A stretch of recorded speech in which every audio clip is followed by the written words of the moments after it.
Suamiku menurunkanku di jalan yang sunyi. Saat aku mengira hidupku berakhir di sana, aku justru menemukan kebenaran yang menyelamatkanku. Sebelum mulai ceritanya, komen dulu kalian dari kota atau negara mana. Aku pengen tahu. Jangan lupa like, subscribe, dan aktifkan lonceng, supaya channel ini makin berkembang. Sore itu, Dini menutup laptopnya lebih pelan dari biasanya. Bukan karena lelah, tapi karena ada perasaan mengganjal yang sejak pagi menempel di dadanya. Percakapan singkat dengan Raka sebelum ia berangkat kerja masih terngiang. Bukan kata-katanya, melainkan nadanya. Datar, dingin, dan penuh selidik.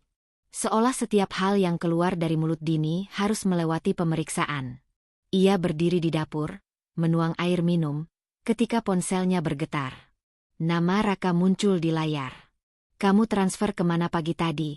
Suara Raka langsung memotong, tanpa salam. Dini mengernyit. "Bayar cicilan yang biasa.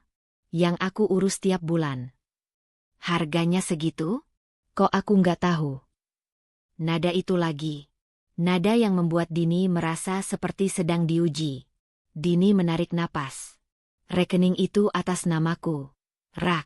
Dari dulu juga aku yang pegang." Di seberang sana, Raka terdiam sebentar. Bukan diam yang menenangkan, tapi diam yang menekan.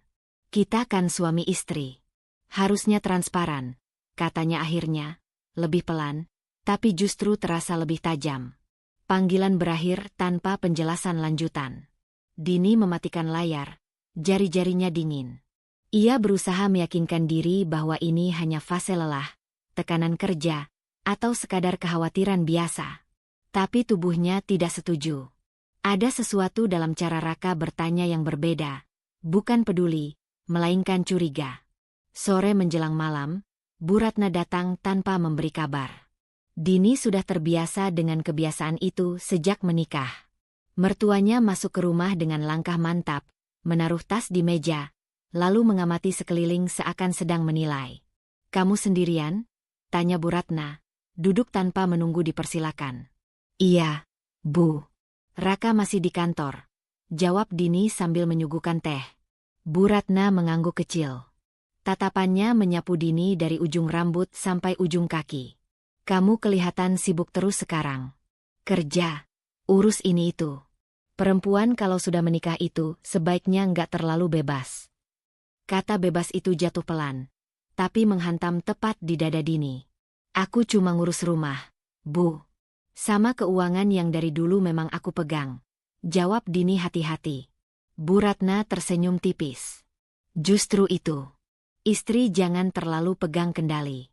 Nanti suami merasa nggak dihargai." Dini menggenggam cangkir tehnya lebih erat.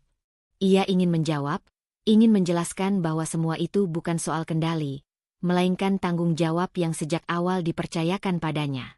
Tapi pengalaman mengajarkannya satu hal. Penjelasan seringkali hanya menjadi bahan tuduhan baru. Bu Ratna melanjutkan, suaranya tenang tapi syarat penilaian. "Raka itu laki-laki.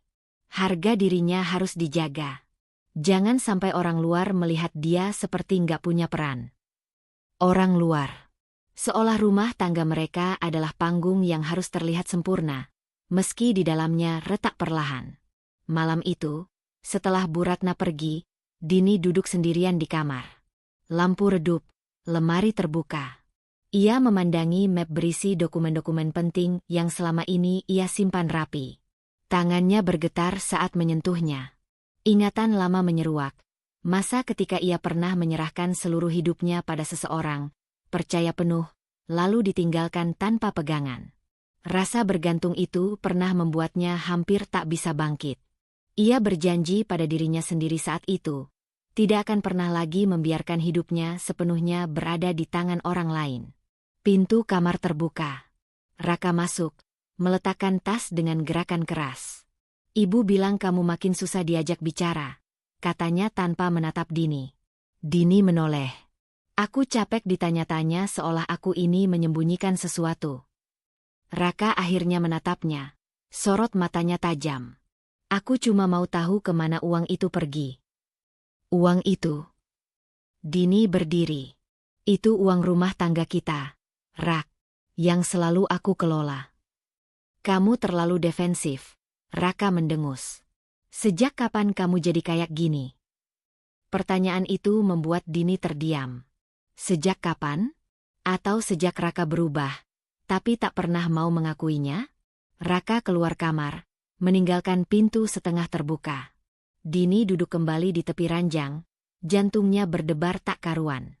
Untuk pertama kalinya sejak menikah, ia merasakan ketakutan yang spesifik, bukan takut ditinggal, melainkan takut kehilangan kendali atas hidupnya sendiri. Dengan tangan gemetar, Dini mengambil ponselnya. Ia membuka kontak lama yang jarang ia sentuh, lalu mengetik pesan singkat. Sebuah langkah kecil, nyaris tak terlihat, tapi berisiko. Mei, besok kamu ada waktu? Aku perlu ngobrol. Ia menatap layar beberapa detik sebelum mengunci ponsel. Di luar kamar, suara langkah Raka terdengar menjauh. Di dalam dirinya, sesuatu yang lama terkubur mulai bergerak, perlahan bangkit, dan Dini tahu, ini baru awal. Pesan dari Maya belum sempat terbalas ketika Dini terbangun keesokan paginya. Matanya terasa berat, bukan karena kurang tidur, melainkan karena semalaman pikirannya tak pernah benar-benar berhenti. Bayangan wajah Raka saat keluar kamar masih menempel, seperti bayang-bayang yang tak mau pergi. Ia bangun lebih awal, berharap rutinitas pagi bisa menenangkan pikirannya. Namun ketenangan itu hanya bertahan sampai suara langkah Raka terdengar dari ruang tengah. Din, panggil Raka datar. Dini menghentikan gerakan tangannya di atas meja makan. Iya. Raka berdiri di ambang dapur, tangannya menyilang di dada. Soal keuangan, aku mau kita ubah sistemnya. Kalimat itu terdengar ringan, tapi sikap Raka tidak. Dini menoleh perlahan. Ubah bagaimana? Aku yang pegang semuanya, jawab Raka tanpa ragu. Biar jelas. Biar nggak ada lagi salah paham. Dini menelan ludah. Ia sudah menduga arah pembicaraan ini, tapi tetap saja dadanya mengencang saat mendengarnya langsung. Sejak awal, kita sepakat aku yang mengelola. Kamu sendiri yang minta begitu. Itu dulu, potong Raka. Sekarang aku merasa kamu terlalu tertutup. Kata tertutup itu terasa tidak adil. Dini ingin membela diri, tapi suara di kepalanya lebih cepat menyerangnya. Mungkin aku memang terlalu keras mempertahankan ini. Mungkin aku yang salah. Pikiran itu muncul begitu saja, tanpa diundang, membuat bahunya turun. Raka melanjutkan, nadanya menggurui. Aku suami kamu. Aset itu juga tanggung jawabku. Dini memejamkan mata sesaat. Ia tahu ini bukan hanya soal uang. Ini soal kendali. Dan kendali itu sedang direbut darinya, pelan tapi pasti. Siang harinya, Bu Ratna datang lagi. Kali ini bersama Raka. Dini bisa merasakan perubahan udara di rumah bahkan sebelum mereka berbicara. Ada kesepakatan diam-diam di antara ibu dan anak itu, kesepakatan yang menempatkan Dini di sisi berlawanan. Kamu jangan keras kepala, kata Bu Ratna sambil duduk, tatapannya langsung tertuju pada Dini. Rumah tangga itu butuh pengorbanan. Dini berdiri di dekat jendela, tangannya saling menggenggam. Aku tidak menolak berbagi, Bu. Aku cuma... Kamu terlalu ingin mengatur, sela Bu Ratna. Makanya Raka jadi tertekan. Laki-laki itu sensitif soal peran. Raka mengangguk kecil, seolah mendapat pembenaran. Aku cuma mau rumah tangga kita seimbang. Dini menatap mereka bergantian. Kata seimbang terdengar ironis ketika dua orang berdiri di satu sisi, dan ia sendirian di sisi lain. Rasa bersalah mulai merayap, bercampur dengan kebingungan. Sejak kapan mempertahankan tanggung jawab yang diberikan menjadi sebuah kesalahan? Bu Ratna bangkit, suaranya melembut tapi syarat tekanan. Kalau dari awal kamu nggak terlalu bebas, mungkin semua ini nggak akan terjadi. Kalimat itu menghantam lebih keras dari tuduhan manapun. Dini merasa dadanya sesak. Ia mengangguk pelan, bukan karena setuju, tapi karena tak sanggup melawan. Dalam diamnya, sebuah bagian dari dirinya menyusut, bagian yang dulu yakin pada kemampuannya sendiri. Sore itu, Dini menemui Maya di sebuah kafe kecil. Ia duduk lebih membungkuk dari biasanya. Tangannya gelisah memainkan sendok. Maya langsung menangkap perubahan itu. "Kamu kelihatan capek, Din," kata Maya lembut. Dini tersenyum tipis. "Mungkin aku memang terlalu keras selama ini." Alis Maya berkerut. "Keras? Kamu?" Dini menceritakan tekanan Raka dan Bu Ratna dengan suara yang makin lama makin kecil. Setiap kalimat terdengar seperti pembenaran, bukan keluhan. Maya mendengarkan tanpa memotong, tapi hatinya terasa berat melihat sahabatnya mengecil di depan matanya. "Kamu tahu nggak," kata Maya akhirnya, "setiap kali kamu bilang, mungkin aku salah, kamu kelihatan makin ragu sama diri sendiri." Dini terdiam. Kata-kata itu seperti cermin yang dipaksakan ke hadapannya. Ia ingin menyangkal, tapi tak bisa. Ada rasa takut yang baru. Takut bahwa ia perlahan percaya pada semua tuduhan itu. Malam menjelang ketika Dini pulang. Raka sudah menunggunya di ruang tamu. Sebuah map tipis di meja. "Aku sudah siapkan surat kuasa. Biar aku yang urus semuanya mulai sekarang." Dini menatap map itu lama. Jantungnya berdegup kencang. Menyerahkan itu berarti mengalah. Tapi menolak berarti memicu konflik yang lebih besar. Tangannya terulur, lalu berhenti di udara. "Aku perlu waktu," katanya akhirnya. Suaranya nyaris tak terdengar. Raka menghela napas panjang, jelas tidak puas. "Jangan lama-lama." Dini masuk kamar dengan langkah berat. Di balik pintu tertutup, ia menekan dadanya yang berdebar. Untuk pertama kalinya, ia mempertimbangkan kemungkinan yang paling menakutkan. Bagaimana jika mempertahankan kendali justru membuatnya kehilangan segalanya? Di atas meja, map itu masih terbuka. Sebuah pilihan kecil, berisiko, menunggu untuk disentuh. Map tipis itu masih tergeletak di meja ketika malam turun. Dini duduk di tepi ranjang, punggungnya menempel pada kepala tempat tidur, pandangannya kosong. Ia belum menyentuhnya sejak kemarin. Bukan karena lupa, melainkan karena takut. Takut pada apa yang akan terjadi setelahnya, apapun pilihannya. Di luar kamar, suara langkah Raka mondar-mandir terdengar gelisah. Ketegangan belum reda. Ia justru mengendap, menunggu saat yang tepat untuk meledak. Ketukan pelan terdengar di pintu. "Din." Suara Raka terdengar lebih lunak dari biasanya. "Ayo keluar sebentar." Dini membuka pintu. Raka berdiri dengan jaket sudah dikenakan. Kunci mobil di tangannya. "Aku pikir kita perlu bicara. Berdua. Tanpa gangguan," katanya. "Biar semuanya jelas." Nada itu, tenang, hampir menenangkan, membuat Dini ragu. Ada bagian dari dirinya yang ingin percaya, yang merindukan versi Raka yang dulu. Ia mengangguk pelan, meraih tasnya. Mungkin ini kesempatan untuk berdamai. Mungkin ini jalan keluar dari tekanan yang menyesakkan. Mobil melaju menembus malam. Lampu-lampu jalan memantul di kaca, menciptakan garis-garis cahaya yang cepat menghilang. Raka menyetir tanpa banyak bicara. Dini menunggu, mencoba membaca suasana. Tangannya saling menggenggam di pangkuan, jantungnya berdetak tak teratur. "Kamu tahu," Raka akhirnya membuka suara. "Aku capek ribut terus. Aku cuma mau kita kembali seperti dulu." Dini menoleh. "Aku juga," jawabnya jujur. "Aku cuma ingin merasa aman." Raka mengangguk, tapi matanya tetap menatap jalan. "Makanya aku ajak kamu keluar. Supaya kamu tenang."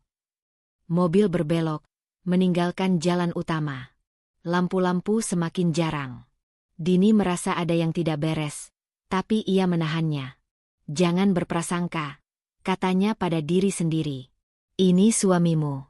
Mobil berhenti mendadak di sebuah jalan sempit. Sepi, diapit pepohonan tinggi. Suara mesin mereda, menyisakan sunyi yang tebal. Dini menoleh dengan dahi berkerut. "Kenapa berhenti di sini?" Raka mematikan mesin, lalu berbalik menatapnya. Tatapannya dingin, jauh berbeda dari nada lembut sebelumnya. "Aku butuh kamu mikir," katanya singkat. "Mikir apa?" Dini merasakan tenggorokannya mengering. Mikir tentang sikap kamu. Tentang keuangan itu. Tentang semua. Jawab Raka. Datar. Kadang orang baru sadar kalau ditinggal sebentar. Dini tertawa kecil. Gugup. Jangan bercanda, Rak. Ini nggak lucu. Raka membuka pintu mobilnya. Udara malam menerobos masuk. Dingin dan asing. Turun. Kata itu jatuh seperti vonis. Dini menatapnya, mencoba mencari tanda-tanda ini hanya permainan. Raka, jangan gila. Ini malam. Tempat ini sepi. Justru, jawab Raka tanpa emosi. Biar kamu benar-benar berpikir. Dini turun dengan langkah goyah. Pintu mobil menutup di belakangnya. Untuk sesaat, ia berdiri di sana, menunggu Raka keluar juga. Namun yang terdengar justru suara mesin menyala kembali. Raka. Dini mengetuk kaca. Suaranya bergetar. Jangan begini. Raka tidak menoleh. Mobil itu melaju. Lampunya mengecil. Lalu hilang di tikungan. Sunyi kembali menelan segalanya. Dini berdiri kaku. Tangannya gemetar hebat. Jalan itu terasa asing, panjang, dan tanpa arah. Ketakutan yang selama ini hanya bersembunyi di sudut batinnya, kini meledak ke permukaan. Ini bukan lagi ancaman emosional. Ini nyata. Ia ditinggalkan, di tempat yang tidak dikenalnya, di waktu yang tidak ramah. Air mata mengalir tanpa bisa ditahan. Ingatan lama menyerbu. Malam-malam ketika ia pernah merasa sendirian, tak punya siapapun untuk bersandar.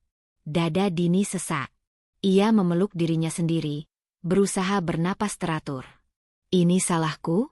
Pikirnya. Panik. Kalau aku saja tadi mengalah, ini nggak akan terjadi? Ponselnya bergetar di tangan. Tidak ada pesan masuk, hanya getaran karena tangannya sendiri yang gemetar. Ia menatap layar, lalu menekan nama Raka. Panggilan tidak diangkat. Sekali. 2 kali. Seng. Ketakutan berubah menjadi kesadaran yang pahit. Raka sengaja melakukan ini. Bukan untuk berdamai, tapi untuk menguji, menakut-nakuti, mematahkan. Dini menelan ludah. Ia merasa kecil, tak berdaya, dan sangat sendiri.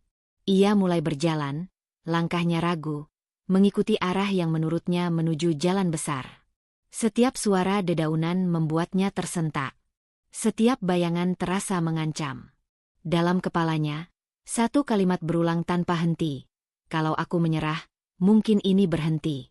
Kalau aku bertahan, aku sendirian. Ketika akhirnya lampu jalan terlihat di kejauhan, kaki Dini terasa lemas. Ia berhenti, menatap langit malam yang gelap.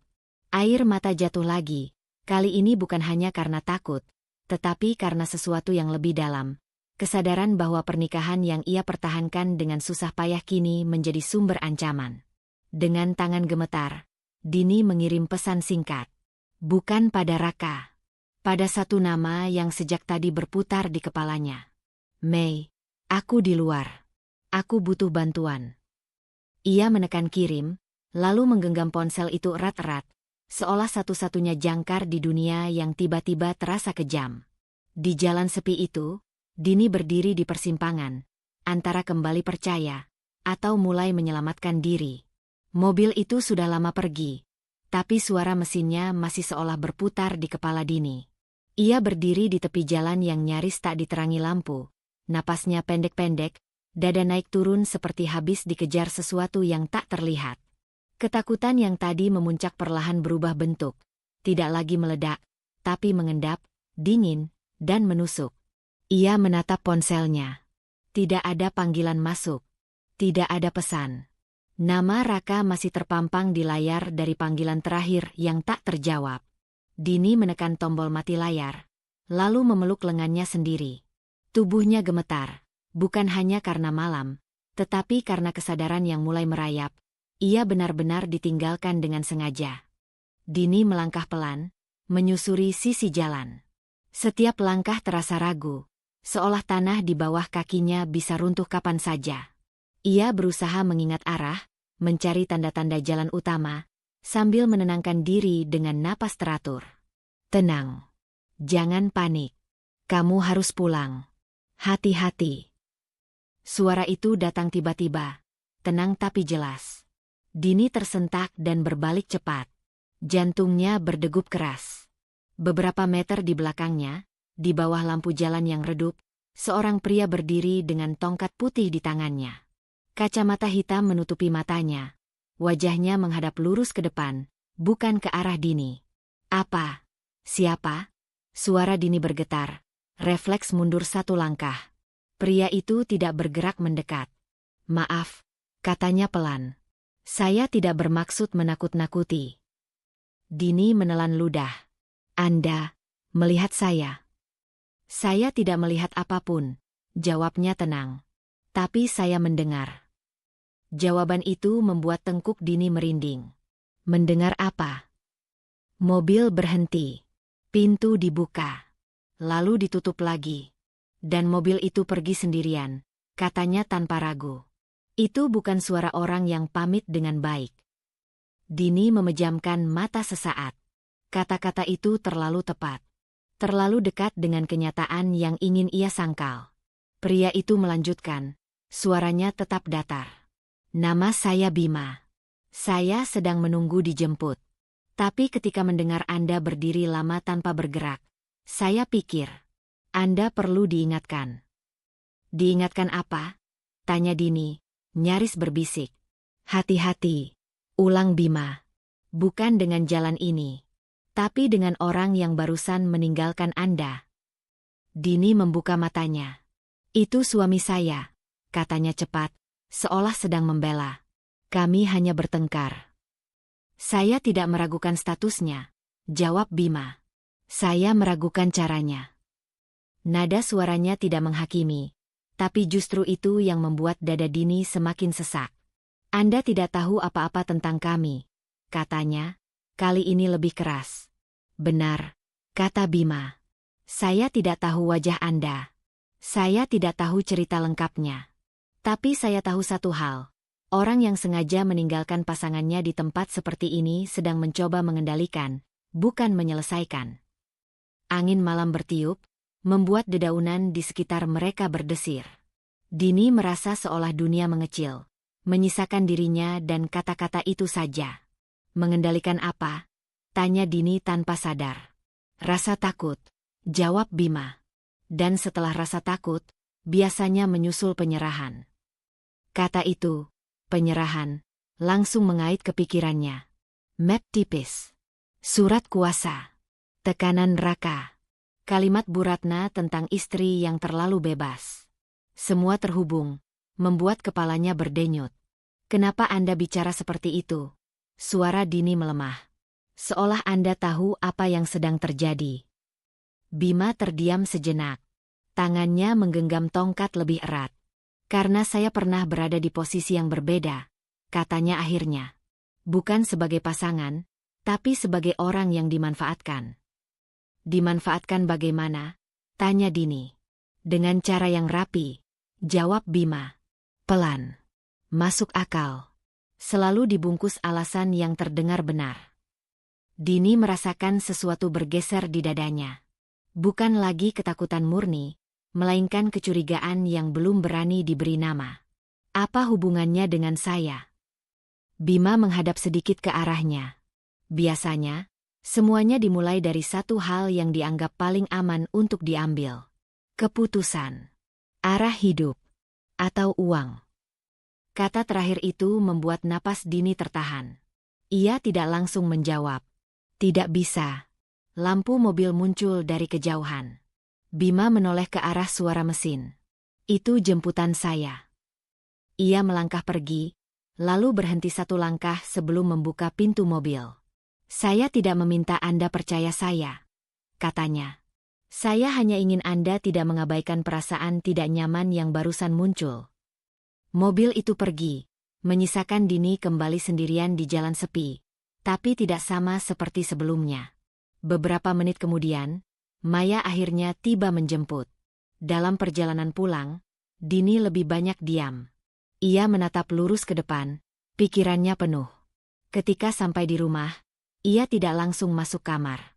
Ia berdiri di ruang tamu, menatap meja tempat map tipis itu biasanya tergeletak.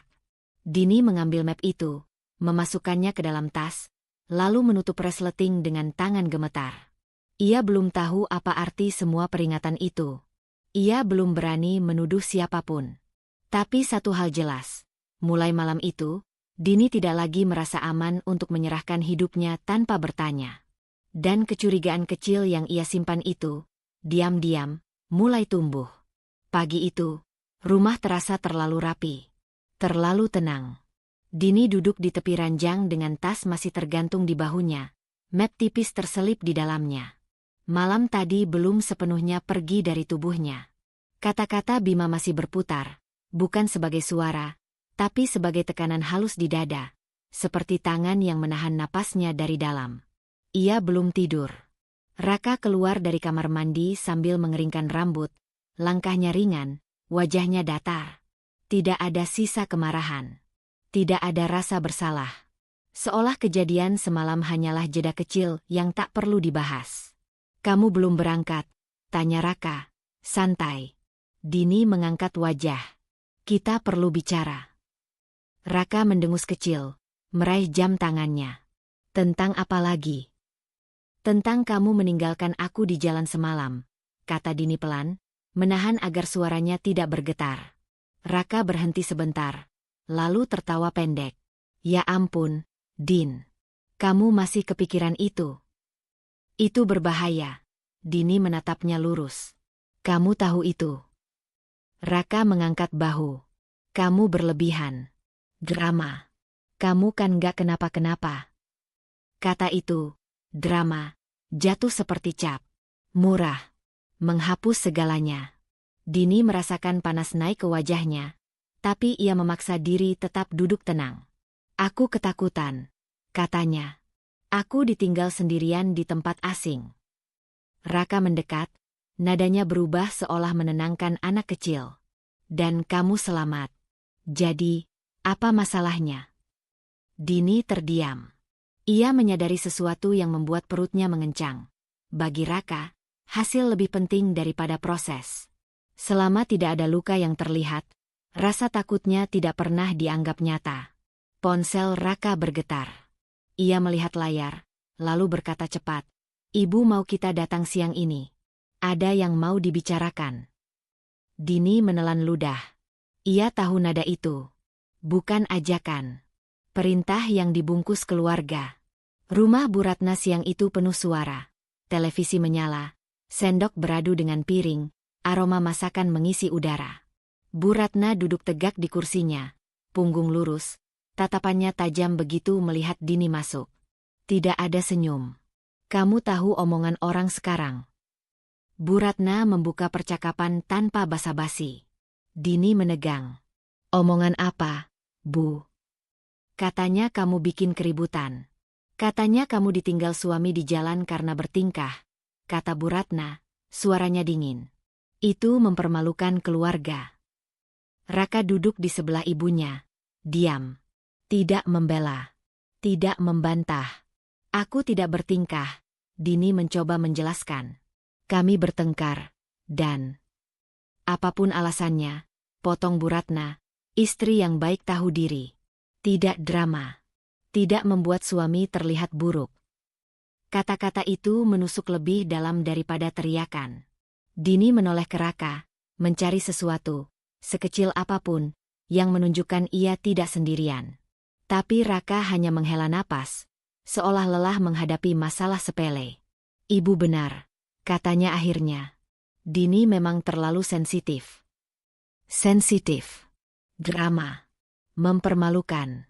3 kata itu berputar di kepala Dini sepanjang perjalanan pulang. Ia duduk di kursi penumpang, menatap jalan tanpa benar-benar melihat.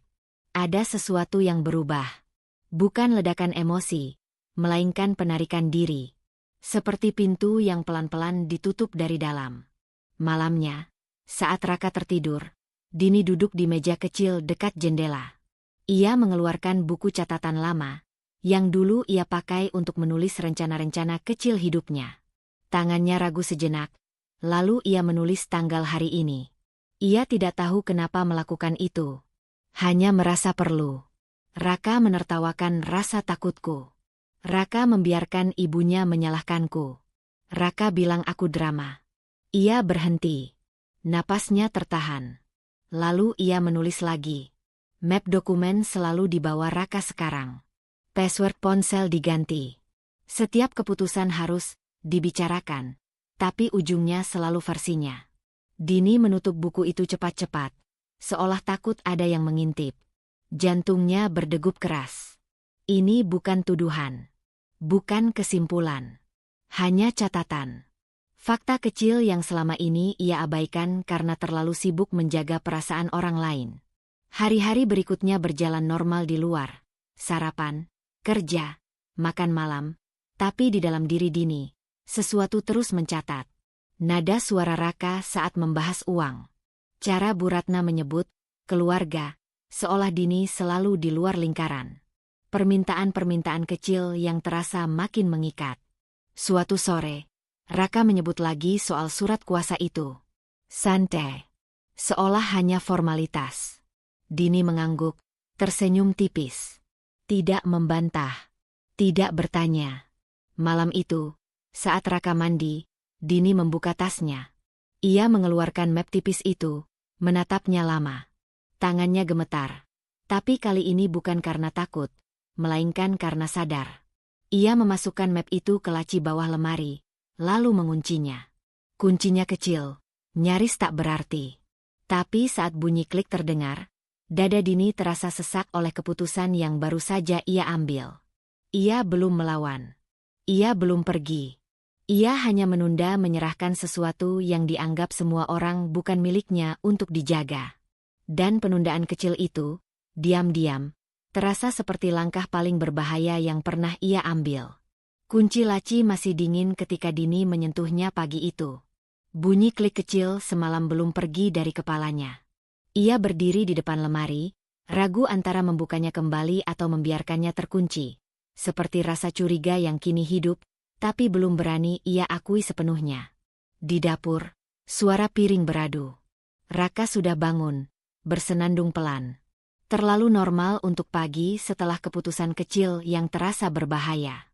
Kita makan di luar nanti siang, kata Raka tanpa menoleh, nada suaranya ramah.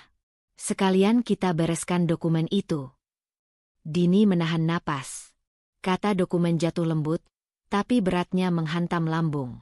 Hari ini? Tanyanya, berusaha menjaga suara tetap rata. Iya, jawab Raka cepat. Biar selesai.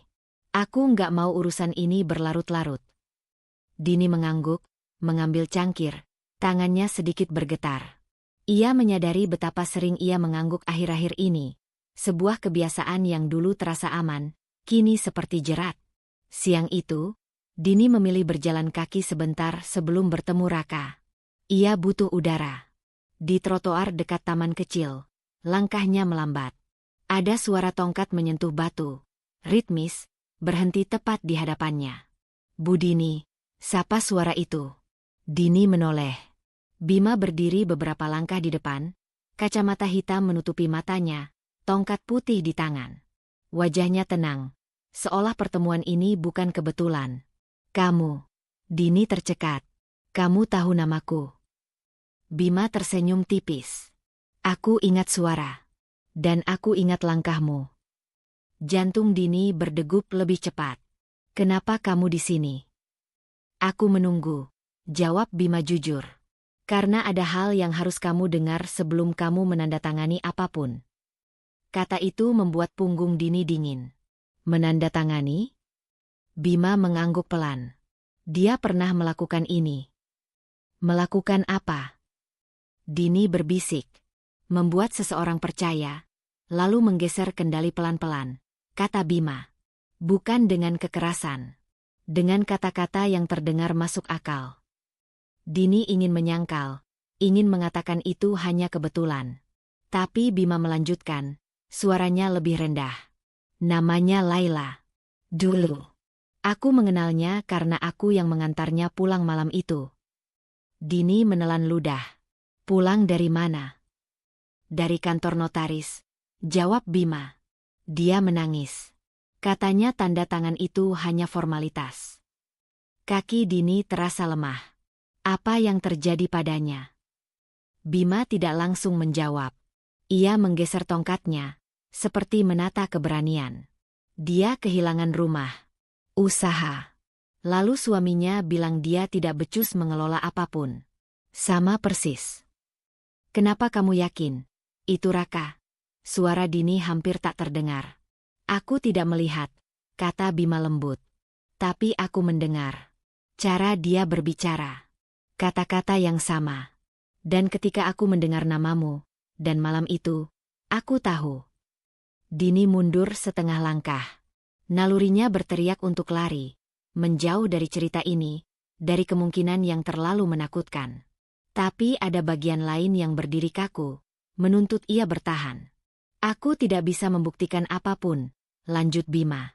Aku hanya bisa memperingatkan. Jangan menandatangani apapun tanpa orang yang kamu percaya. Jangan sendirian. Ponsel Dini bergetar. Nama Raka muncul di layar. Di mana kamu? Dini menatap layar itu lama, lalu mematikan suara. Kenapa kamu membantuku? Tanyanya pada Bima. Karena aku pernah diam, jawab Bima. Dan diam itu mahal. Mereka berpisah tanpa janji. Dini berjalan cepat menuju kafe tempat Raka menunggu. Setiap langkah terasa seperti tarik-menarik, takut dan bertahan saling menggenggam lengannya. Raka sudah duduk, map tebal di atas meja. Akhirnya, katanya, tersenyum. Notarisnya sebentar lagi datang. Dini duduk berhadapan. Ia melihat map itu, lalu wajah Raka. Senyum yang sama. Nada yang sama. Kata-kata Bima berdenyut di pelipisnya. Aku mau baca dulu, kata Dini. Raka mengernyit sekilas, lalu tertawa kecil. Kamu kan sudah tahu isinya. Ini demi kita. Biar aku baca, ulang Dini, lebih tegas dari yang ia duga. Raka menarik napas, menyerahkan map itu. Jangan lama-lama. Dini membuka halaman pertama. Huruf-huruf menari, tapi ia memaksa fokus. Ada istilah yang tidak ia pahami sepenuhnya. Ada pasal yang terasa terlalu luas. Tangan Raka mengetuk meja, ritmenya menekan. Din, katanya lembut tapi mendesak, percaya sama aku. Kata percaya itu kini terdengar berbeda. Dini menutup map perlahan. Aku mau tanda tangan nanti. Aku perlu waktu. Raka menegang. Kenapa sekarang jadi ribet? Karena ini penting, jawab Dini. Keheningan menumpuk di antara mereka. Notaris tiba, menyapa canggung. Raka tersenyum paksa. Kita tunggu sebentar, katanya. Dini berdiri. Aku akan ke toilet. Di sana, Dini mengunci pintu, membuka buku catatan kecilnya. Tangannya gemetar, tapi tulisannya tegas. Laila. Formalitas. Kehilangan. Ia menatap bayangannya di cermin. Wajah pucat, mata merah, tapi ada garis keras yang baru. Dini mengeluarkan ponsel, mengetik pesan singkat, sebuah keputusan kecil yang berisiko. Kak Maya, aku butuh kamu. Sekarang. Ia mengirimnya, lalu menyimpan ponsel. Di luar, suara Raka memanggil namanya. Dini menarik napas panjang sebelum membuka pintu, mengetahui bahwa setelah ini, setiap langkah akan lebih berbahaya, dan mundur tak lagi terasa seperti pilihan. Pesan dari Maya belum terbalas ketika Dini duduk di ruang tamu, menatap jendela yang memantulkan wajahnya sendiri. Kalimat-kalimat di buku catatan kecilnya seperti berdiri, menuntut diakui. Laila. Formalitas. Kehilangan. Setelah kafe itu, Raka menjadi lebih diam, bukan tenang, melainkan menahan sesuatu. Dan keheningan seperti itu selalu membuat Dini bersalah, seolah ia penyebab retaknya udara. Ponselnya bergetar. Bukan Maya. Nama yang muncul membuat alis Dini berkerut. Lina. Din, kamu di rumah? Suara Lina terdengar terburu-buru. Lina adalah rekan Raka di kantor. Orang yang sering muncul sekilas di acara kantor. Ramah tapi selalu menjaga jarak. Sikapnya biasanya netral, profesional.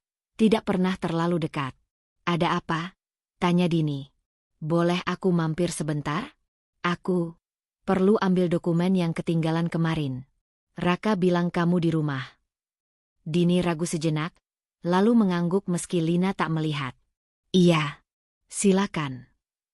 Beberapa menit kemudian, Lina berdiri di depan pintu, napasnya belum teratur. Dini mempersilakan masuk. Mereka duduk di meja makan. Lina membuka tas, mengeluarkan map tipis, lalu berhenti. Tangannya gemetar sedikit. Maaf ya, Din, kata Lina, berusaha tersenyum. Aku sebentar saja. Tidak apa-apa, jawab Dini. Ia menuangkan air. Ada firasat yang tidak bisa ia jelaskan, seperti menunggu kata yang salah jatuh. Lina meneguk air, lalu menatap Dini. Ragu. Raka nggak ada. Belum pulang, kata Dini. Lina mengangguk cepat. Bagus. Kata itu menggantung. Dini menatapnya. Ada yang perlu kamu sampaikan. Lina menelan ludah. Aku sebenarnya nggak berniat bicara. Tapi setelah kemarin, aku kepikiran. Kemarin. Dini mencondongkan badan. Di kantor, kata Lina pelan. Raka terlihat sangat tertekan. Dia marah ke semua orang. Aku kira soal target. Tapi, Lina berhenti, seolah menimbang batas. Dini menunggu. Diamnya kini bukan pasrah, melainkan waspada. Tapi aku dengar percakapan dia dengan bagian kredit, lanjut Lina. Tanpa sengaja. Dia kira ruangannya kosong. Jantung Dini berdetak lebih cepat. Percakapan tentang apa? Utang, jawab Lina. Jumlahnya besar. Jatuh tempo dekat. Kata itu memukul seperti palu. Dini menahan napas. Utang apa? Pinjaman pribadi, kata Lina cepat. Bukan perusahaan. Itu yang membuatku kaget. Dini memejamkan mata sejenak. Potongan-potongan mulai berputar. Desakan tanda tangan. Nada tergesa. Kata formalitas. Sejak kapan? Beberapa bulan, jawab Lina. Tekanannya makin berat minggu ini. Ada agunan yang diminta. Agunan. Dini berbisik. Lina mengangguk. Aset. Sunyi menekan ruangan. Dini merasakan lantai seperti bergeser. Ia ingin tertawa. Sebuah refleks untuk menolak. Tapi tidak ada yang lucu. Kenapa kamu bilang ke aku? Lina menatap meja. Karena kemarin aku melihat map itu di kafe. Aku takut. Takut apa? Takut kamu dijadikan jalan keluar. Jawab Lina jujur. Maaf. Aku tahu ini bukan urusanku. Tapi aku pernah melihat ini terjadi. Dini teringat Bima. Dia pernah melakukan ini. Nafasnya bergetar. Kamu yakin? Aku bekerja dengan angka, kata Lina. Dan aku melihat kepanikan. Raka bukan hanya ingin rapi, dia kepepet. Dini berdiri, berjalan ke jendela. Di luar, sore meredup. Selama ini ia menyebut dirinya berlebihan, terlalu sensitif, terlalu curiga. Bu Ratna menegaskan itu. Raka mengulanginya dengan senyum. Tapi potongan-potongan ini menyatu dengan kejam. Terima kasih, kata Dini akhirnya. Suaranya lebih tenang dari yang ia rasakan.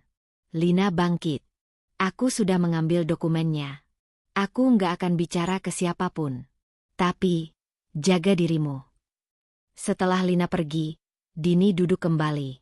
Ia membuka buku catatan. Menulis cepat, tegas. Utang. Jatuh tempo. Agunan. Ponselnya bergetar. Maya membalas. Aku bisa datang malam ini. Dini mengetik balasan, lalu berhenti.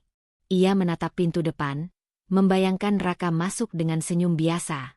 Untuk pertama kalinya, rasa bersalah tidak muncul. Yang ada hanya kejelasan yang menyakitkan.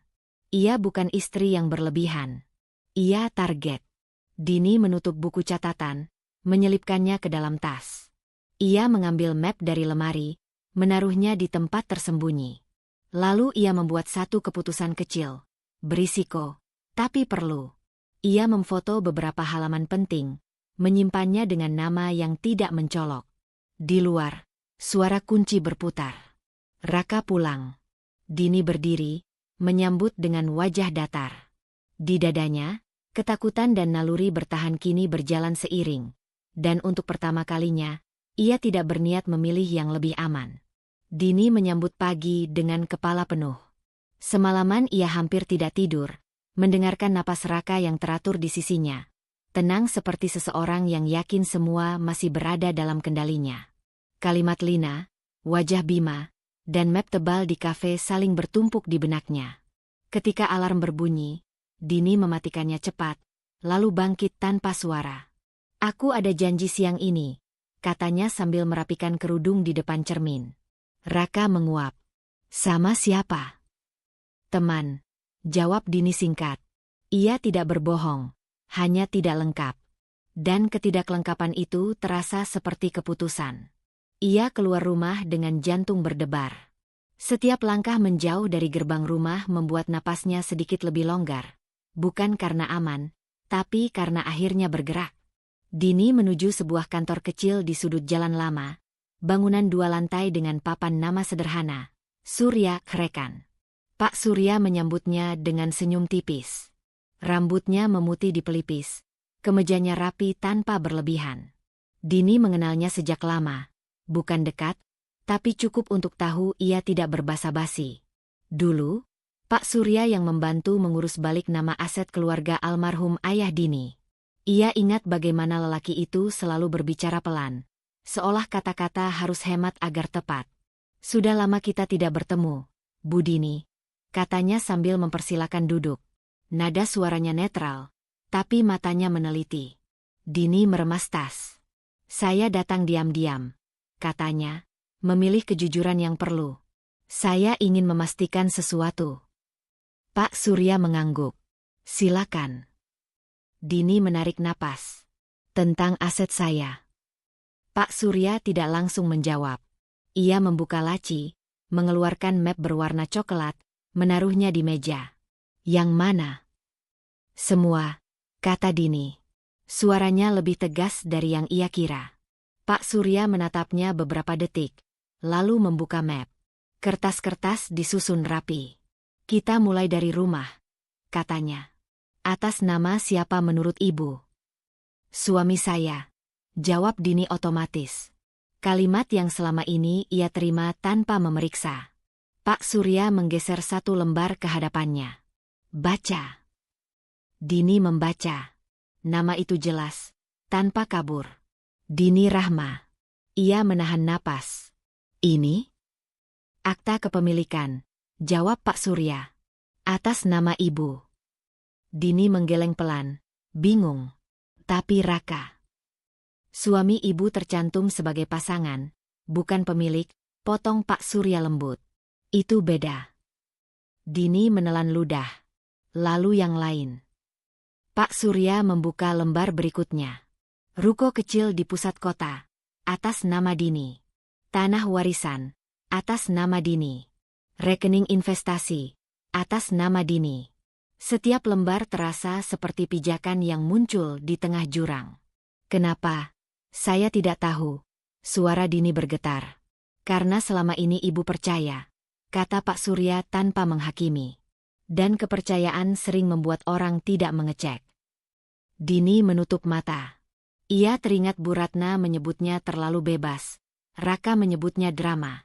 Seluruh narasi yang dibangun rapi untuk membuatnya ragu pada dirinya sendiri. "Apakah ada dokumen yang bisa memindahkan ini tanpa saya tahu?" tanya Dini. Pak Surya menghela napas. "Tidak tanpa tanda tangan Ibu." Itulah sebabnya. Ia berhenti sejenak, memilih kata. Desakan untuk menandatangani apapun perlu dicurigai. Dini membuka mata. Untuk pertama kalinya, rasa takutnya berkurang. Digantikan sesuatu yang asing. Ruang. Ruang untuk memilih. "Kalau saya tidak menandatangani?" tanyanya. "Secara hukum, aset tetap di tangan Ibu," jawab Pak Surya. "Namun tekanan bisa datang dari cara lain." Dini mengangguk. Ia sudah merasakannya. "Apakah saya aman?" Tanya Dini, hampir berbisik. Pak Surya menatapnya lama. Aman secara kertas, katanya. Belum tentu secara rumah tangga. Kalimat itu jujur, dan justru menenangkan. Dini berdiri, merapikan tas. Saya perlu salinan. Pak Surya mengangguk. Saya akan siapkan. Dan satu hal, jika ada dokumen baru yang diminta untuk ditandatangani, datanglah ke sini dulu. Dini tersenyum kecil. Terima kasih. Di luar, siang terasa lebih terang. Dini berjalan beberapa langkah, lalu berhenti, menatap langit. Jalan keluar itu nyata, bukan pintu yang terbuka lebar, tapi celah yang cukup untuk bernapas. Ponselnya bergetar. Pesan dari Raka. Kita makan malam dengan Ibu. Bu Ratna. Tekanan lama dalam kemasan keluarga. Dini mengetik balasan, berhenti, lalu menghapus. Ia memasukkan ponsel ke tas. Ada satu hal lagi yang perlu ia lakukan. Keputusan kecil, berisiko, tapi kini terasa mungkin. Ia kembali ke kantor Pak Surya, mengetuk pintu yang belum sempat tertutup. Pak, katanya, tolong siapkan surat kuasa terbatas. Untuk pengamanan dokumen. Pak Surya mengangguk, tanpa bertanya lebih jauh. Dini melangkah keluar dengan kertas di tangan dan dada yang bergetar. Bukan lagi oleh ketakutan semata, melainkan oleh harapan yang harus dijaga dengan sangat hati-hati.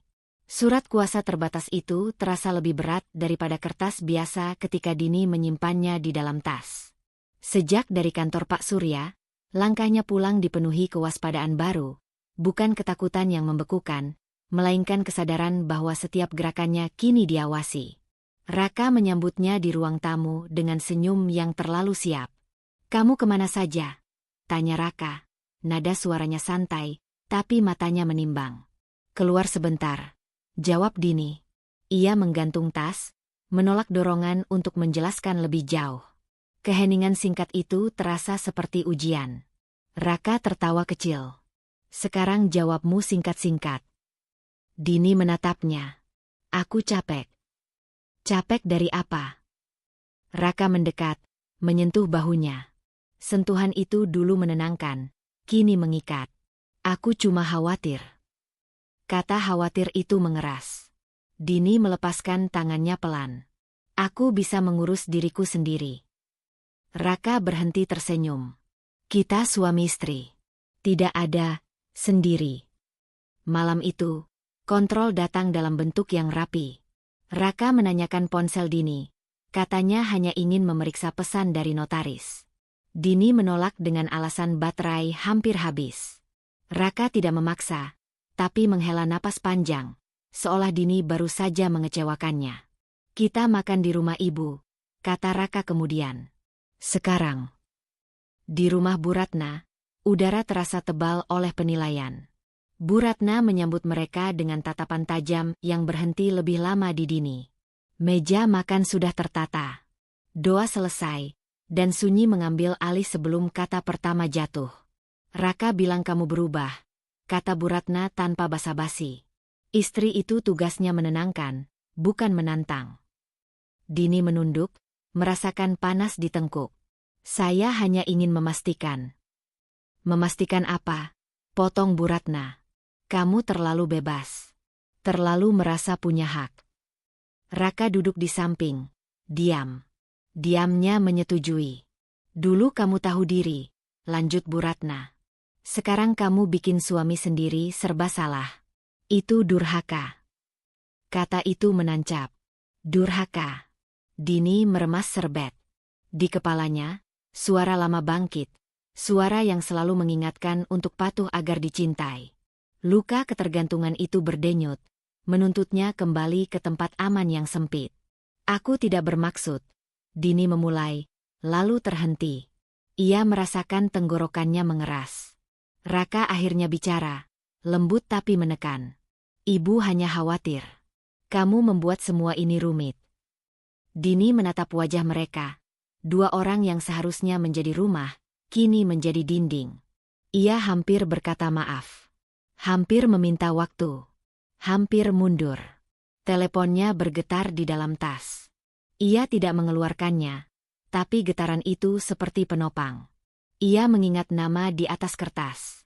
Ia mengingat Pak Surya berkata aman secara kertas. Ia mengingat Lina yang mengatakan kepepet.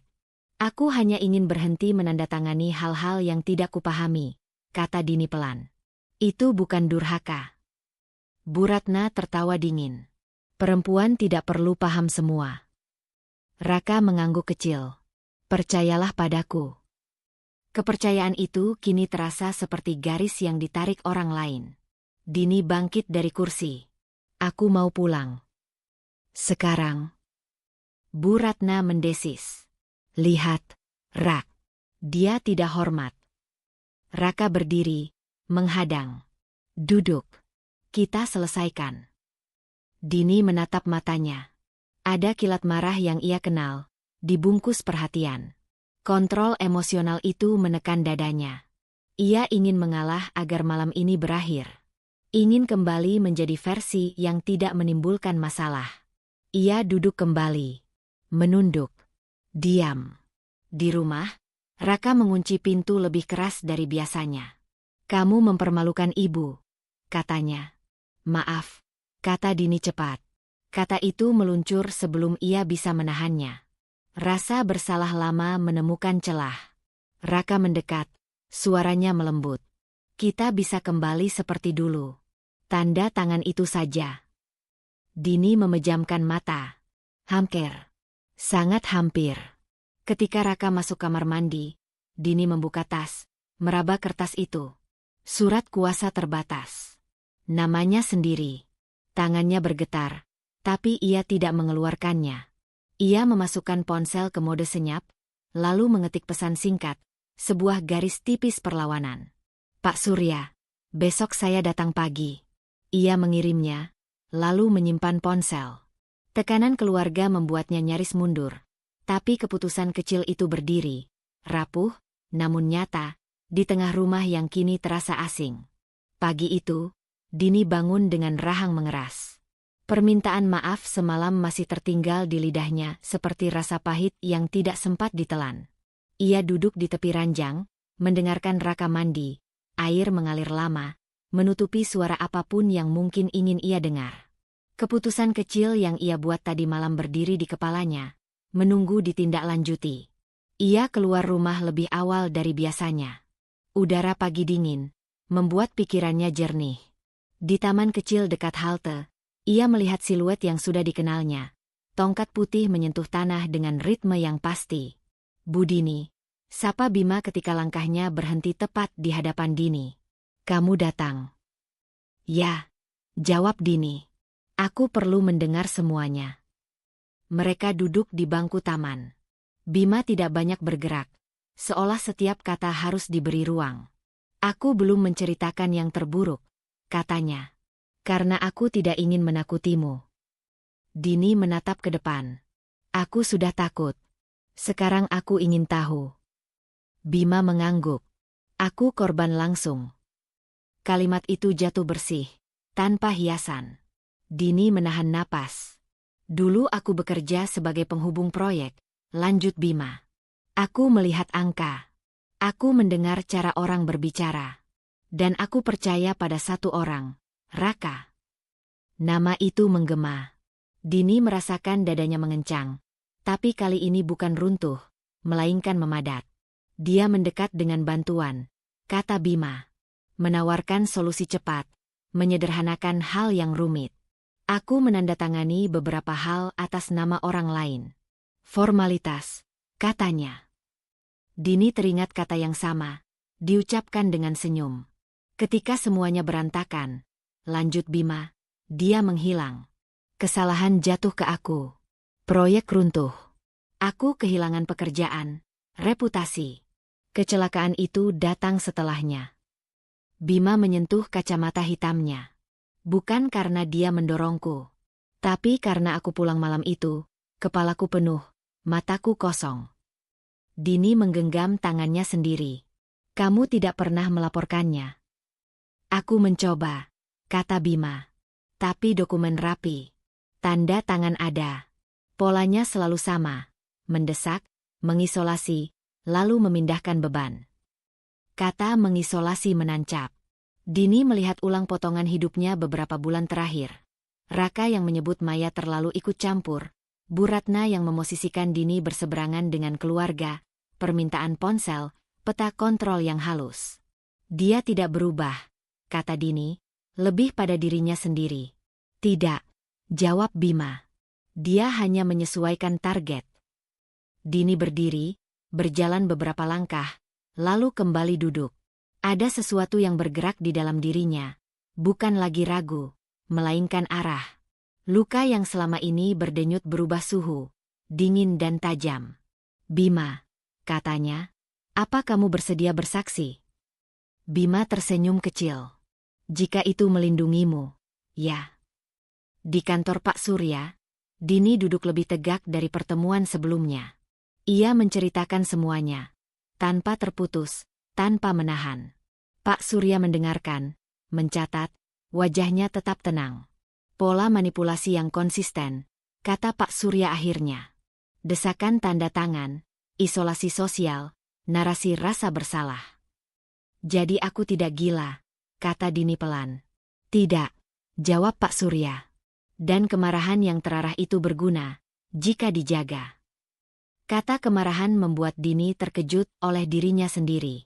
Selama ini ia mengira marah adalah sesuatu yang berbahaya, emosi yang membuatnya kehilangan kendali dan pantas disalahkan. Tapi yang ia rasakan sekarang berbeda. Tidak meledak, tidak membabi buta. Ia tenang, terfokus, dan sangat sadar. Kemarahan yang terarah, ulang Dini pelan, mencoba merasakannya di dadanya. Aku tidak ingin menghancurkan apapun. Aku ingin berhenti dihancurkan. Pak Surya mengangguk. Itu perbedaan penting. Ia mendorong map ke arah Dini. Secara hukum, posisi ibu kuat. Tapi secara situasi rumah tangga, tekanan akan meningkat. Orang seperti Raka tidak berhenti ketika kontrolnya goyah, dia memperketatnya. Dini mengingat tatapan Raka semalam. Cara ia berdiri terlalu dekat. Cara suaranya melunak tepat ketika Dini hampir menyerah. Semua itu kini membentuk pola yang rapi dan mengerikan. Langkah apa yang paling aman sekarang? Tanya Dini. Bukan konfrontasi langsung, jawab Pak Surya. Belum. Amankan dokumen. Batasi akses. Dan yang terpenting, jangan sendirian. Nama Maya muncul di benak Dini. Juga Bima. Untuk pertama kalinya, ia tidak merasa bersalah membutuhkan orang lain. Sore itu, Dini kembali ke taman. Bima masih duduk di bangku yang sama, seolah waktu menunggunya. Ketika Dini mendekat, ia tidak langsung bicara. Aku percaya kamu, kata Dini akhirnya. Dan aku tidak akan diam. Bima mengangguk. Itu cukup. Ada satu hal lagi, lanjut Dini. Dia akan menekan lebih keras. Kalau itu terjadi, aku butuh kamu siap. Aku siap, jawab Bima tanpa ragu. Aku sudah terlalu lama menunggu hari ini. Di rumah, malam turun dengan cepat. Raka pulang lebih awal, membawa senyum dan kantong makanan favorit Dini. Perhatian itu terasa seperti perangkap yang dibungkus kenyamanan. Aku minta maaf soal kemarin, kata Raka sambil menyusun piring. Aku terlalu keras. Dini memperhatikannya dengan mata baru. Tidak membantah. Tidak mengangguk berlebihan. Aku capek, katanya singkat. Kita semua capek, jawab Raka. Makanya kita perlu saling percaya. Kata itu kembali. Tapi kali ini, Dini mendengarnya sebagai taktik, bukan janji. Saat Raka ke kamar mandi, Dini membuka tasnya, memastikan dokumen masih aman. Ia menghapus satu pesan lama di ponselnya, permintaan maaf yang belum terkirim, dan menggantinya dengan catatan baru di buku kecilnya. Pola terbukti. Aku tidak berlebihan. Aku tidak sendirian. Air berhenti mengalir. Raka keluar, mendekat. Besok kita selesaikan semuanya, katanya. Aku sudah siapkan dokumennya. Dini mengangkat wajah. Ada ketakutan di sana, ya. Tapi di bawahnya, ada kemarahan yang tenang, terarah, dan untuk pertama kalinya, berpihak padanya. Kita lihat besok, jawab Dini. Di dalam dadanya, sesuatu telah berubah arah. Luka itu masih ada, tapi kini ia menjadi sumber tenaga, bukan lagi pengikat. Dan Raka, tanpa menyadarinya, baru saja melangkah ke fase yang tidak lagi bisa ia kendalikan sepenuhnya. Pagi datang dengan ketegangan yang tidak lagi samar. Dini bangun sebelum alarm, dadanya terasa sempit, seperti ada tangan tak terlihat yang menekan dari dalam. Kalimat Raka semalam, "Besok kita selesaikan semuanya," terus berulang di kepalanya. Untuk pertama kalinya, kata selesaikan tidak terdengar seperti janji, melainkan ancaman. Ia bergerak cepat dan senyap. Mengambil tas, memastikan buku catatan kecil dan salinan dokumen tersimpan rapi. Ketika melangkah keluar kamar, Raka masih tidur, punggungnya menghadap pintu. Dini berhenti sejenak, menatap lelaki yang selama ini ia sebut rumah. Ada sedih, ada marah, dan ada tekad yang tidak ingin ia lepaskan. Di kantor Pak Surya, udara terasa lebih dingin dari biasanya. Pak Surya sudah menunggu dengan beberapa map tebal di atas meja. Wajahnya serius, tanpa basa-basi. "Kita mulai sekarang," katanya. "Ini bukan proses yang lama, tapi akan memancing reaksi." Dini duduk, jari-jarinya saling mengunci. "Aku siap." Mereka bekerja dengan ritme yang efisien. Pak Surya menjelaskan sambil bergerak, pengamanan akses rekening, pembatasan kuasa, pemberitahuan tertulis ke pihak terkait. Tidak ada istilah berlebihan, tidak ada janji palsu. Setiap langkah terasa seperti bata yang disusun menjadi dinding. Dengan ini, kata Pak Surya sambil menunjuk satu berkas, tidak ada perpindahan aset tanpa kehadiran dan persetujuan ibu secara langsung. Dini mengangguk. "Dan kalau dia marah?" "Dia akan," jawab Pak Surya tenang. "Itu indikator bahwa kontrolnya terganggu." Kata indikator membuat Dini menghela napas. Ia bukan lagi sekadar istri yang bereaksi, ia kini membaca tanda. Keluar dari kantor, ponselnya bergetar bertubi-tubi. Nama Raka muncul berulang. Dini mematikan dering. Tangannya bergetar, lututnya terasa lemah. Rasa takut itu datang, nyata, menyesakkan. Untuk sesaat, ia ingin berbalik, membatalkan semuanya, kembali ke versi yang aman. Maya menunggunya di kafe seberang jalan. Begitu melihat Dini, Maya berdiri dan memeluknya tanpa kata. Pelukan itu menjadi jangkar. "Aku takut," bisik Dini di bahu Maya.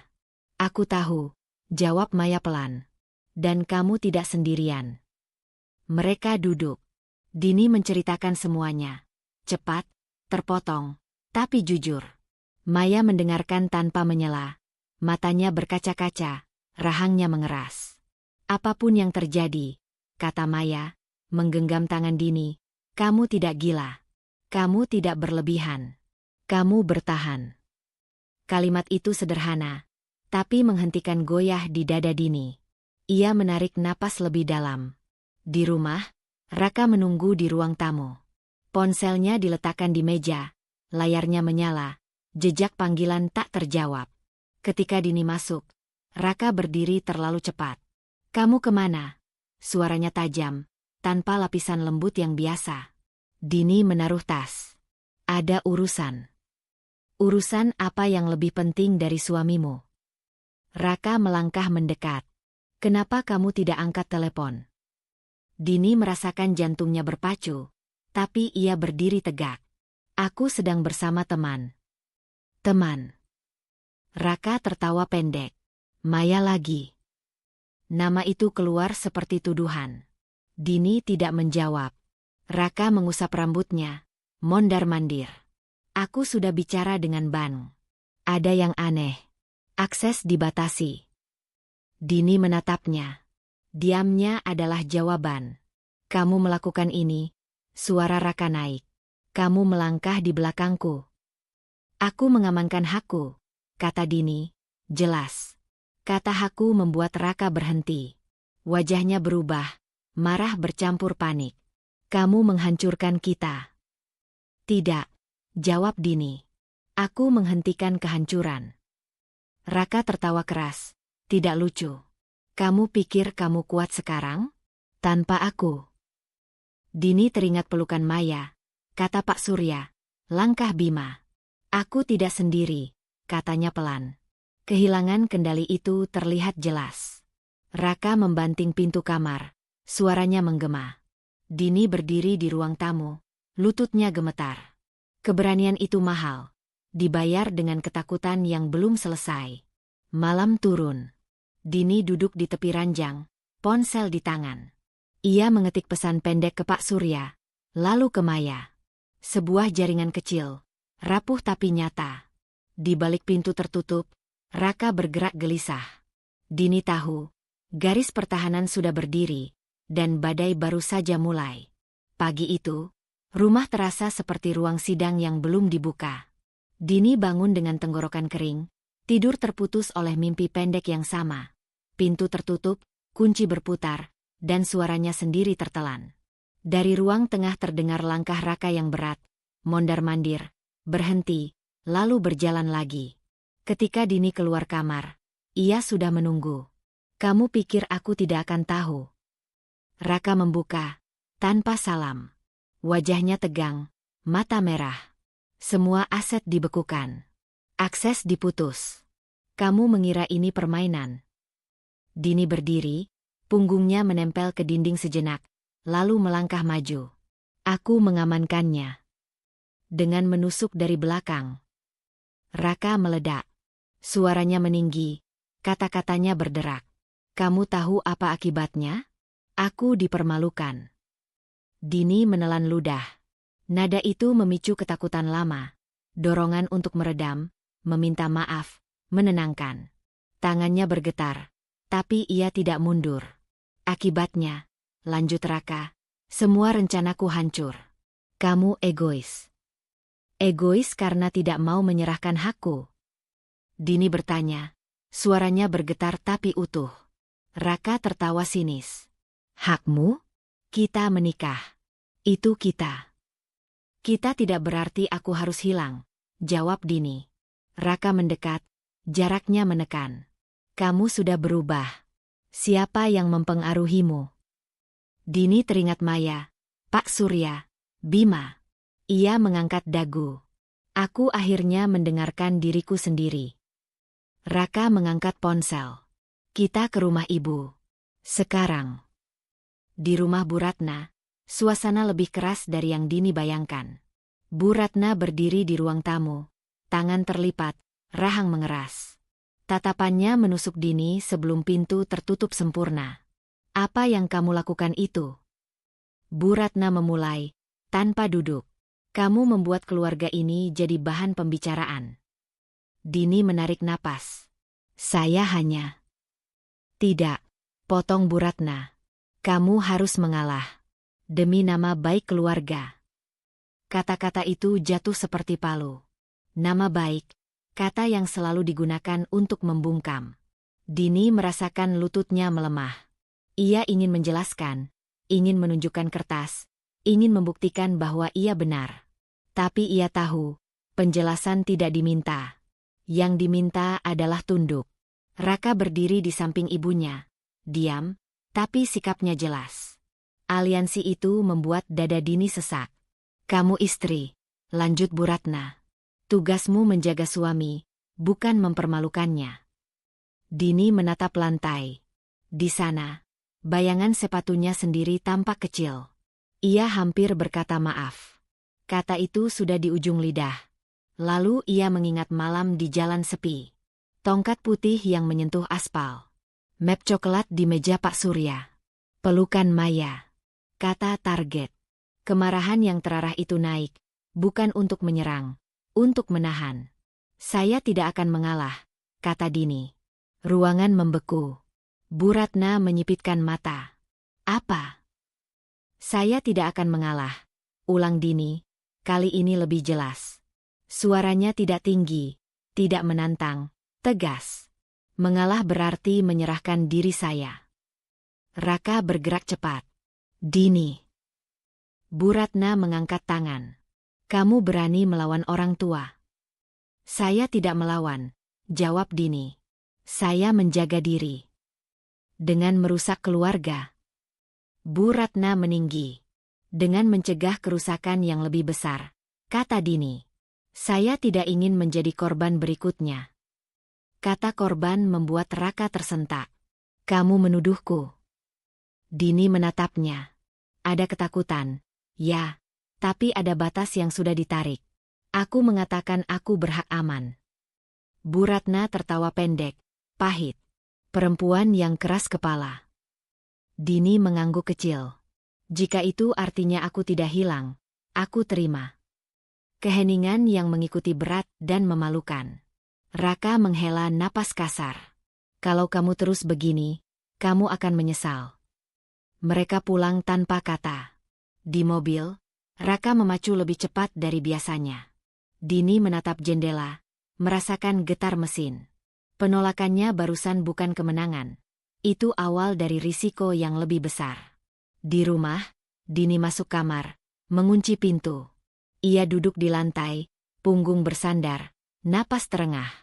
Tangannya gemetar hebat setelah adrenalin turun. Menolak untuk pertama kalinya menguras segalanya. Ponselnya bergetar. Pesan dari Maya, aku di sini kapanpun. Dini membalas dengan satu kata, terima kasih. Di balik pintu, langkah Raka berhenti lama. Dini memeluk lututnya. Ia tahu badai belum selesai. Tapi satu hal pasti, kata yang barusan ia ucapkan tidak bisa ditarik kembali. Pintu kamar Dini masih terkunci ketika suara gelas pecah terdengar dari ruang tengah. Ia tersentak, napasnya tercekat. Kata tidak yang ia ucapkan kemarin masih berdenyut di dada. Bukan lagi sebagai keberanian murni, melainkan sebagai gema yang menuntut konsekuensi. Dini berdiri, membuka kunci perlahan, dan melangkah keluar. Raka berdiri di tengah ruang tamu. Bahunya tegang, rahangnya mengeras. Pecahan kaca berkilau di lantai, seperti serpihan keputusan yang tak bisa disatukan kembali. Ia menoleh saat Dini muncul. Bagus, kata Raka, dingin. Akhirnya keluar. Dini menahan diri untuk tidak mundur. Tangannya bergetar. Ia mengepalkannya di sisi tubuh. Apa yang kamu mau? Kebenaran, jawab Raka cepat. Dan kamu akan dengar semuanya. Raka berjalan mondar-mandir, suaranya naik turun. Semua ini, kehilangan akses, proyek tertunda, kepercayaan orang, itu karena kamu. Kamu merusak ritmeku. Dini menggeleng pelan. Aku mengamankan hakku. Jangan bermain kata. Raka membentak. Kalau kamu tidak ikut campur, aku tidak akan di titik ini. Dini merasakan perutnya melilit. Dorongan lama untuk menenangkan muncul, tapi ia menahannya. Kegagalanmu bukan tanggung jawabku. Kalimat itu menggantung, berani dan rapuh sekaligus. Raka berhenti bergerak, menatapnya tajam. Jadi sekarang kamu menyalahkanku. Raka mendekat. Setelah semua yang kulakukan untukmu. Apa yang kamu lakukan? Tanya Dini lirih, tapi tegas. Mengontrol? Menyembunyikan? Menggunakan? Raka tertawa pendek, pahit. Kamu berhutang padaku. Aku yang membentukmu. Dini mengangkat wajahnya.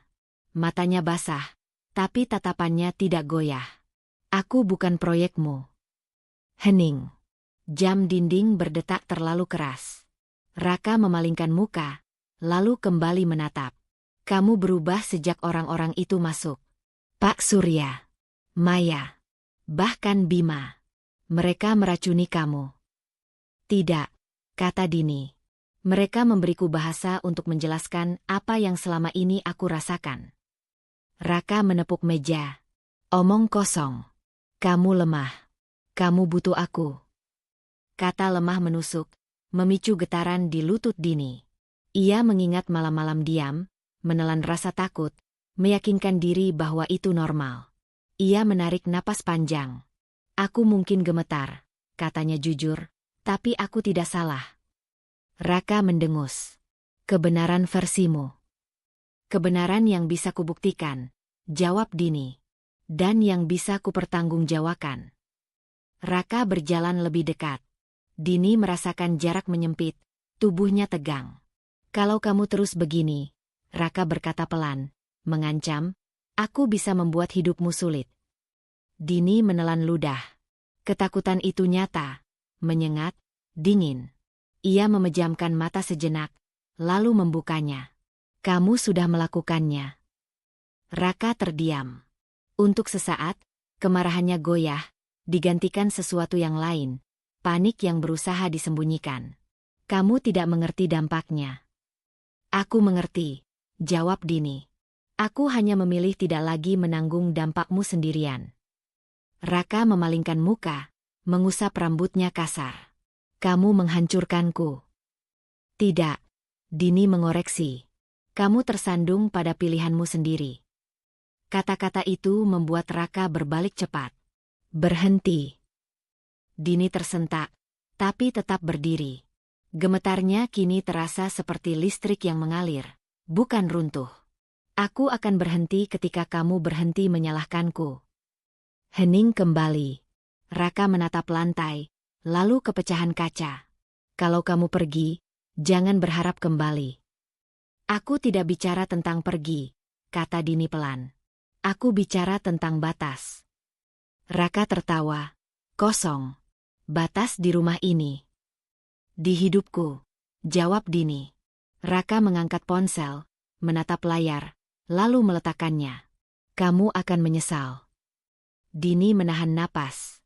Ancaman itu bukan hal baru, tapi hari ini ia memilih tidak tunduk. Mungkin, katanya. Tapi aku tidak akan menyesal mengatakan yang benar. Raka berjalan ke kamar, membanting pintu. Getarnya menjalar ke dinding. Dini berdiri sendirian di ruang tamu, dada naik turun. Ia memandang pecahan kaca, lalu mengambil sapu. Tangannya gemetar saat membersihkan. Tindakan kecil, simbolik, untuk menata ulang yang hancur.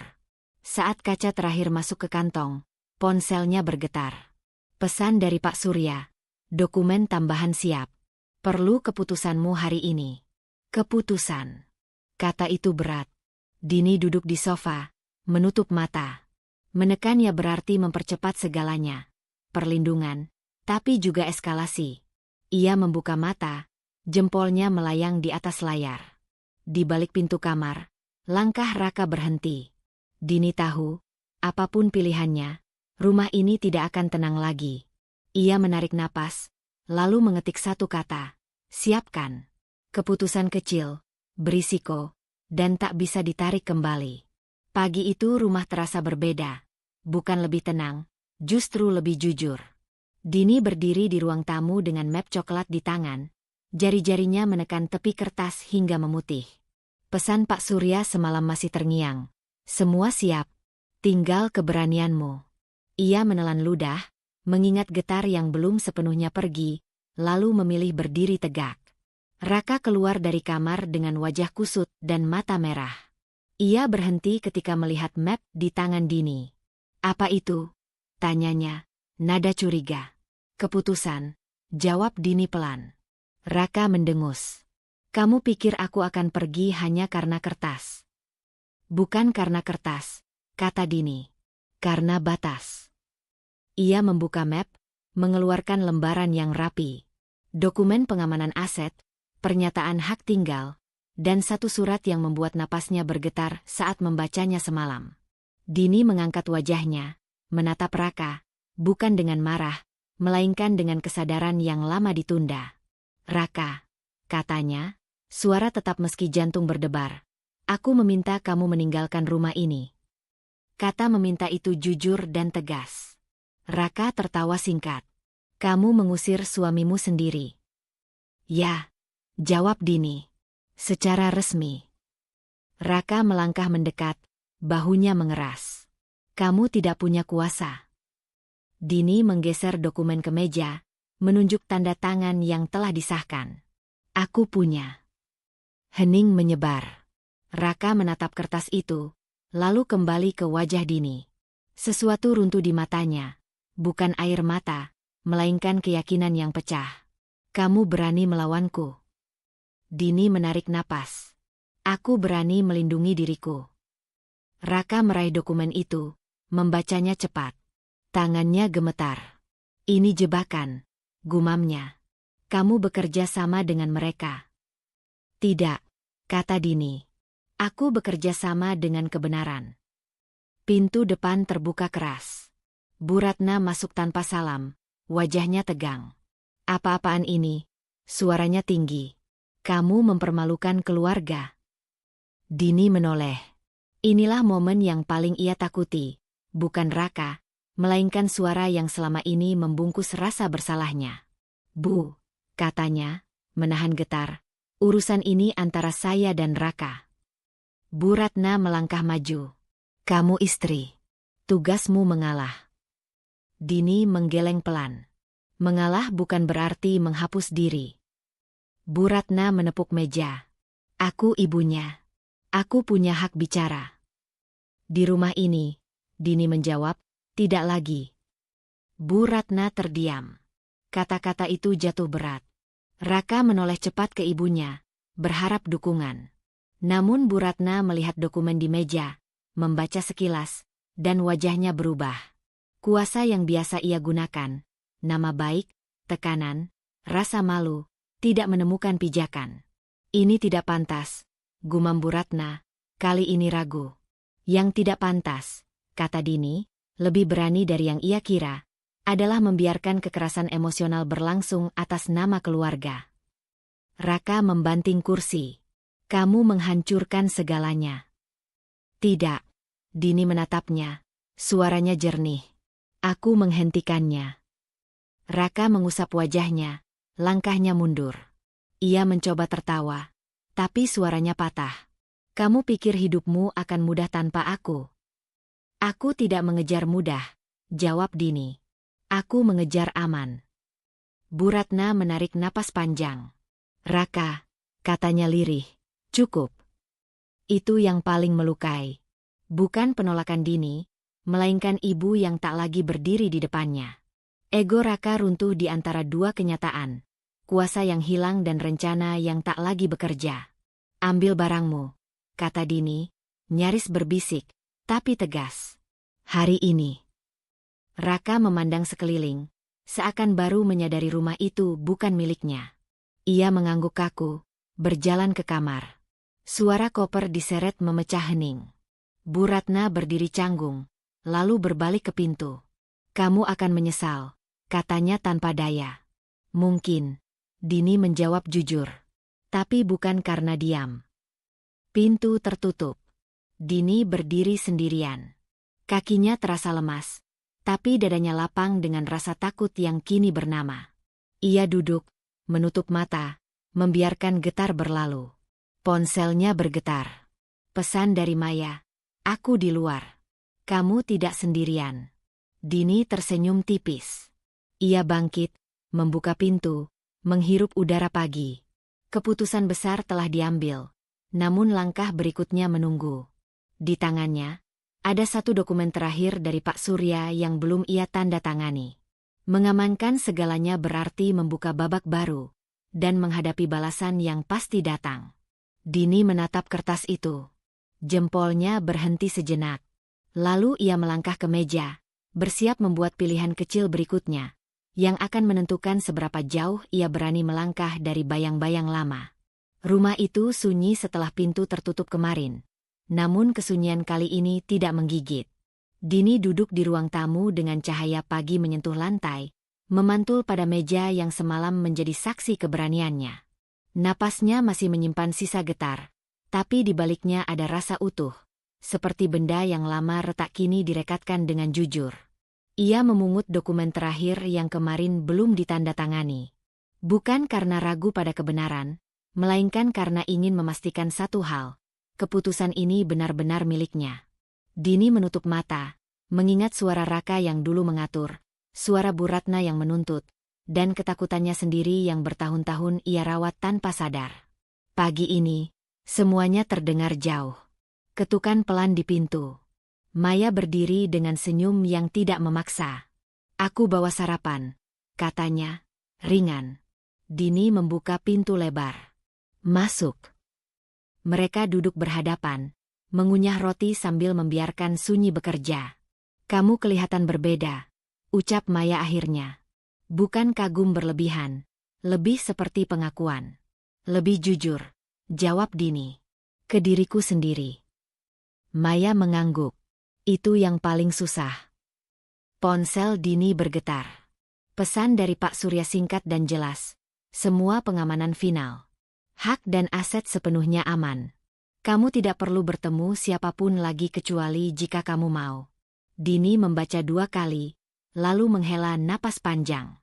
Ada rasa lega yang bukan euforia, melainkan tenang. Sudah selesai? Tanya Maya. Sudah, kata Dini. Ia menandatangani dokumen itu dengan tangan mantap. 1 goresan tinta, tapi dampaknya seperti pintu yang terkunci rapat dari dalam. Siang menjelang. Dini berjalan ke halaman depan. Matahari menyentuh daun, dan untuk pertama kalinya ia tidak merasa harus meminta izin pada hari. Di ujung jalan, seorang pria berdiri dengan tongkat putih, Bima. Kehadirannya tidak mengejutkan, seolah rumah ini memang memanggilnya untuk pamit. Terima kasih, kata Dini lebih dulu, menghampiri. Bima tersenyum, wajahnya tenang. Kamu sudah memilih. Aku tidak lagi menunggu diselamatkan, jawab Dini. Bagus, kata Bima. Aku tidak datang untuk menyelamatkan. Hanya mengingatkan. Dan kamu berhasil. Bima mengangguk. Aku pernah kehilangan karena percaya pada suara yang salah. Kamu memilih mendengar suaramu sendiri. Itu sudah cukup. Ia berbalik, langkahnya mantap. Tidak ada janji lanjutan. Tidak ada misteri tertinggal. Hanya penutup yang layak. Sore hari, Dini masuk ke kamar yang dulu menjadi tempat ia mengecil. Lemari kosong separuh. Jejak Raka telah pergi bersama koper. Dini membuka jendela, membiarkan udara masuk. Ia menata ulang tempat tidur, bukan sebagai simbol kemenangan, melainkan perawatan. Setiap lipatan rapi seperti pernyataan kecil. Aku ada. Ponselnya kembali bergetar. Nama Bu Ratna muncul. Dini memandangi layar beberapa detik, lalu mengangkatnya. Dini, suara itu kaku, tanpa otoritas lama. Aku tidak setuju dengan caramu. Tapi aku mengerti kamu sudah memutuskan. Dini menelan ludah. Dulu, kalimat itu akan membuatnya goyah. Kini, ia hanya mendengar fakta. Saya tidak mencari persetujuan, Bu, katanya lembut. Saya mencari keselamatan. Hening. Jaga dirimu, ucap Bu Ratna akhirnya. Singkat. Terima kasih, jawab Dini, dan menutup panggilan tanpa rasa bersalah. Malam turun perlahan. Dini duduk di meja, menulis daftar hal yang ingin ia lakukan, bukan sebagai pelarian, melainkan rencana. Ia menuliskan 1 hal yang paling sederhana, bangun tanpa takut. Lalu tersenyum kecil. Maya pamit, memeluknya erat. Kalau kamu butuh apa-apa. Aku tahu, Dini menyela. Dan aku juga tahu aku bisa berdiri. Ketika rumah kembali sunyi, Dini menyalakan 1 lampu di ruang tamu. Cahaya itu cukup, tidak menyilaukan, tidak redup. Ia berdiri di tengah ruangan, merasakan lantai di telapak kaki, dinding yang tidak lagi menekan, dan napas yang mengalir tanpa izin siapapun. Ia melangkah ke pintu depan, membukanya sebentar, memandang jalan. Hidup baru tidak datang dengan kembang api. Ia datang dengan langkah kecil yang konsisten, dengan harga diri yang kembali ke tempatnya. Dini menutup pintu, mengunci dari dalam. Bukan untuk mengurung diri, melainkan untuk memilih siapa yang boleh masuk. Di meja, kunci rumah berkilau. Dini menggenggamnya, lalu meletakkannya kembali. Besok, ia akan mendaftar kelas yang lama ia tunda. Besok, ia akan mengatur ulang ruang kerja. Besok, ia akan hidup. Malam itu, untuk pertama kalinya, rumah benar-benar bernama dirinya. Cerita Dini mengingatkan kita bahwa cinta sejati tidak pernah meminta kita mengecil, menyerahkan kendali, atau hidup dalam ketakutan. Jika suatu hubungan membuatmu terus meragukan dirimu sendiri, mungkin yang perlu diselamatkan bukan hubungannya, melainkan dirimu. Dengarkan naluri, jaga batas, dan ingat, harga diri bukan hadiah dari siapapun, melainkan hak yang wajib kamu pertahankan. Terima kasih sudah berjalan bersama Dini dari luka hingga pulih, dari takut hingga berani. Semoga kisah ini menguatkan langkahmu, setenang apapun prosesnya. Sampai bertemu di cerita berikutnya. Jaga dirimu, dan jangan lupa memilih dirimu sendiri.